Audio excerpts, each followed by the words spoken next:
understanding your identity on your personal brand. And are you leaning more towards wanting to be known as the real estate gal, or do you want to be known more for your personal brand and for who you are? I initially wanted to be known as a real estate lady, but I know you were mentioning yesterday it's better to go based off my personal brand and my personality. I wouldn't say it's better per se. I think it's just my preferred approach. And you can go either one, and there's people that do it really successfully. I think when it comes down to, in order to be successful with the real estate stuff, you have to really get in tune with messaging and making sure that you're putting it together properly. Like there's a guy that's really successful in the social media space that does social media, that helps people with social media marketing, named Devin Jatho. I'm not sure if you've heard of him before. He's super young. He crushes it on social media, and his content creation strategy is he only talks about social media tips, and he takes different content ideas from people and adds his own flair to it, and his editing team is really good. So he crushes it there. But he posts less frequently, and there's a lot more work that goes into each and every single one of his videos because he wants to make sure the script is dialed in. So it comes down to what kind of content creation method do you prefer, which is I think where you should really start with. Because if you want to do the short form content, then awesome, be known as like the real estate gal, and you can go look at other people's content, you can add your own flair to it. It's just going to take more time from like a planning perspective. My preferred method is document, don't create. And I like to go through people's day with them, show what they're doing, talk about past lessons that they've learned, not just in business, but in life as well, to build that brand rather than just pushing the real estate stuff, because I think you can get a larger reach when it comes to talking about personal things. And I think it's easier to get that large reach and to connect with people on that than it is just talking about real estate. Okay. Because at the end of the day, social media, I compare it to like a high school lunchroom. It's all social. Like it's all clicks. You've got to find the click that you fit in with the most, and those are your people. So how do you attract those people, right? And it's about how can you bring value to the audience?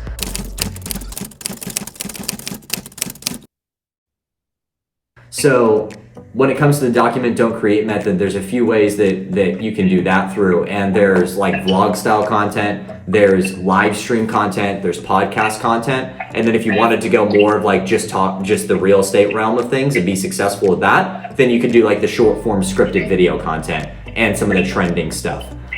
What do you think would be easier for you to execute on? Something that would be easier for you to be consistent with? Definitely short form. I dabbled around with long form before on a YouTube channel that I had started, and it's a lot more work. And then obviously hiring someone to have that constantly flowing. I think the short form I can maintain on my own for right now, but I would like to eventually do both, but I can maintain short form for sure. And it's also important to understand that like when it comes to when I say vlog content, vlog isn't only long form as well. So vlog content can also be in the sense of short form, where instead of turning it into long form, all you're doing is you're recording actually for short form, but you're still doing the same kind of process. So for example, there's a guy that just did a video recently. I'll try to find the video for you, but essentially, do you know who Sam Solik is? No, I've never heard of him. So he's a gym guy. He's a gym guy, and he will do like vlogs throughout his day where he does long form as well, but what he'll do is he'll get the camera and he'll actually record himself and talking to the camera as he's going and doing things throughout his day. And that's essentially his vlog. And then he also hires someone to film him like that as well. So it doesn't just need to be a long form, just to kind of open your perspective to that. So I can record and then just make it into little bits pretty much. Exactly. Like as you're going through your day, you just, if something comes to mind, you just pull up the camera and you record yourself and you talk to the camera about it. Okay. It's really that simple. So I'm a big believer in document, don't create. But if you want to go the short form route, what I would suggest for you is go to those accounts that you really enjoy and pull some topics from it. Pull like 5 to 10 really good topics from those things, and then either add your own spin to it in the format of, do you have a different opinion? Do you have a different story to tell? And those are really the two main ways that you can take somebody's topic and flip it to make it unique to yourself.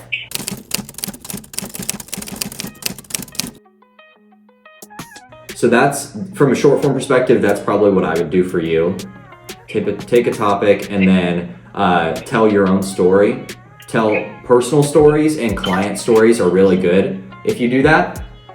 And some content is based like on opinion as well. So just give your own unique perspective or opinion, and then just never script it out so much to where you're stealing it. I think it's more important to understand the framework in which a video is put together. And what you have, as far as like framework is concerned, is you have your hook, you have your story, and then you have your offer / reward. And essentially what that is your hook is like that first statement that you make, and that's where you make a bold claim or you set up the video. So when you're watching content, as you're doing your research to figure out what kind of short form to do, listen, what is the hook? What are they saying to grab my attention on this? What words are they using? What keywords are they using? Why is it doing well? And then the next part of that is what information are they giving and how quickly are they giving it? If you understand those two things, then you can add your own spin and emulate it to a certain extent.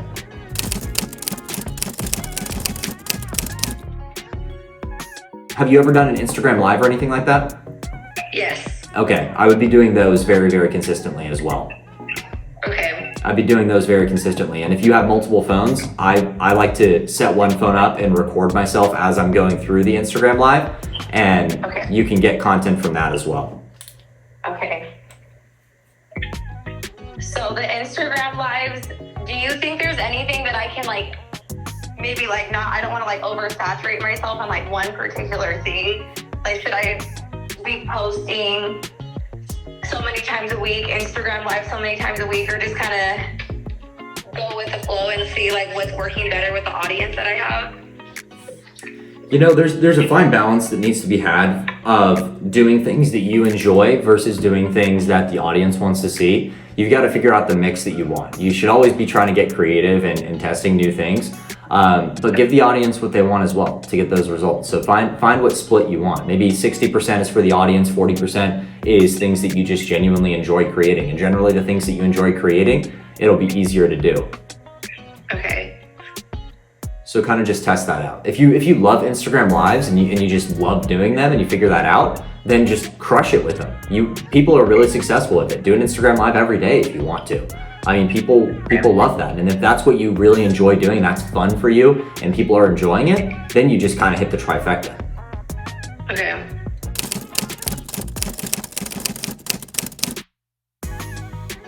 And then this is kind of ties in with the platforms, because right now, like I mainly utilize Instagram, TikTok, YouTube, Google My Business. Do you think that Facebook is something I should incorporate into that? 100%. Because with you being a realtor, Facebook will be good for community and getting in touch with your community. So you should absolutely be posting on Facebook, but you can automatically post from Instagram to Facebook. But if you didn't want to do that and you wanted to optimize for Facebook, the types of content that I see doing really well on Facebook are these three. Number one is just text-based content, short text-based content, where you have like a couple lines and it's just like immediate value and action steps and opinions. The next one is a picture with text on it. So like if you took a picture of yourself doing somebody's hair and then you threw it in Canva and you put like an inspirational line. Like it can be an inspirational line, it can be like a quick value hack or something. And then you wrote a little bit of text below it. That does really well on those platforms. And then the last one is video. Video kind of reigns supreme right now. So that content will do well, and you can even post like long form stuff, but I'd probably focus on those three. Just normal short text-based content, the picture with a graphic, and then the video. Okay. And when I say picture with a graphic, don't just post a picture of a house or a picture with text. Don't just post a picture of a house with text. It needs to be personal. So you should always be in it. And I think that the photos that tend to do the best are like the candid in the moment pictures. Like if somebody's, like I said, someone taking a picture of you doing somebody's hair, or someone taking a picture of you showing somebody a house, something like that, or somebody taking a picture of you talking to a group or talking to someone.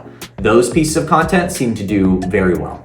Yeah, no, definitely. I do think I don't mind, like, I don't feel uncomfortable talking on social media. So, like, I definitely want to incorporate myself speaking on there a lot more than I would, like, flat pictures. I'm fine, like, jumping on lives. I'm totally fine, like, recording videos and stuff like that. I think you should, as much as you like being on camera, you should definitely, I think, incorporate some pictures with text. I think that those pieces of content, if you're talking about you don't want to oversaturate it, those pieces of content crush. I remember when we just signed one of our most recent clients, and we get started really quickly. So sometimes we're like day on of the videos. We like to eventually get to like a 2-week buffer where we're scheduled out. But we had a time when we had to like send a revision back, and I was like, okay, what can I post? I asked him for a picture of himself. I wrote a cool caption based on something that I heard him talk about in the car. And that piece of content, as far as engagement is concerned, got double the engagement of a video that got 10 times as many views. So one of his videos got 3,000 views. This post got 300 views, and that post got I think it got like 60 likes. This post got 120 likes. Oh shit. Okay. So just think about that. Like, it's crazy.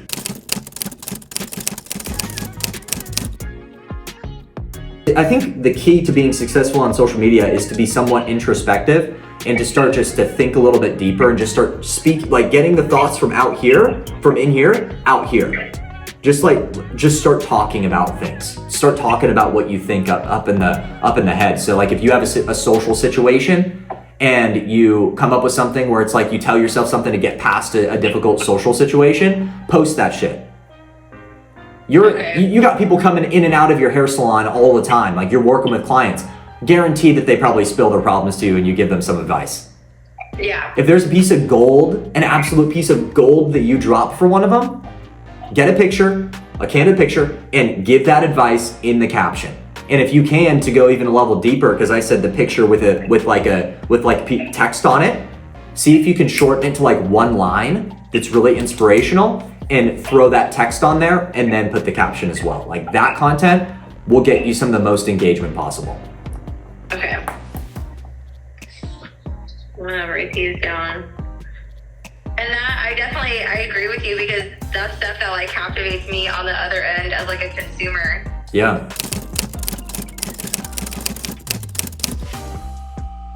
And I'll give you another piece right here as far as content creation is concerned. When you create content, I just watched something recently from a guy named Evan Carmichael. He helped people like Grant Cardone start their YouTube channels. And this is like, I'm literally doing it right now, like giving this advice to you. There's a few different types of content that you can kind of start with to build your authority in a space. And these are the three. Number one is demo the process. And that's you going and doing the actions of what you do in your day-to-day. So like, kind of like that vlog style, right? So if you're going and you're doing something for a client, like, show yourself doing the activity and try to bring value through showing people what you do and how you bring value to people. The next one is a business development show. So that's where you'll have either interviews or podcasts with people that are in your space,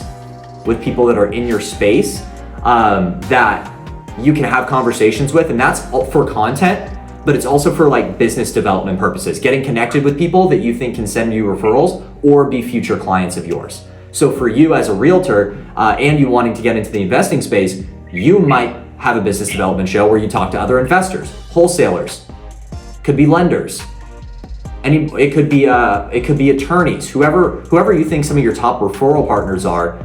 Write down like the top 5 and just some basic demographic metrics about each one of the 5 occupations, and start like reaching out to people and getting them scheduled in for just interviews, just interview style content. Get a camera propped up and have an interview with them. Okay. That will be huge for referrals as well, and just building relationships with people, right? Okay, yeah, no, it does, because you get to understand them and what their skill sets are, what they're about, their background. Yeah. And then the last one is thought leadership content, and thought leadership content is just talking about the lessons that you've learned. So like at the end of the week, what I like to do is, I do this in the moment, but some people do it like at the end of the week. If something comes across your plate and you learn something from it, write it down. write it down.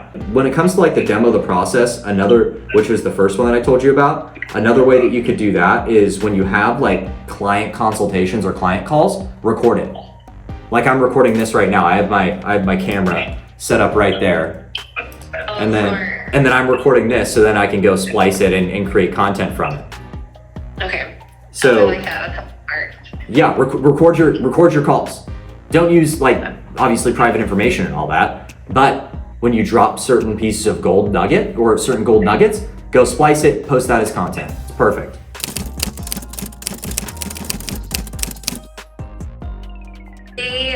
They changed the algorithm a handful of times too as well, right? I don't like talking about the algorithm per se, because I like to switch the word algorithm. I take this from Mr. Beast. I like to switch the word algorithm with audience.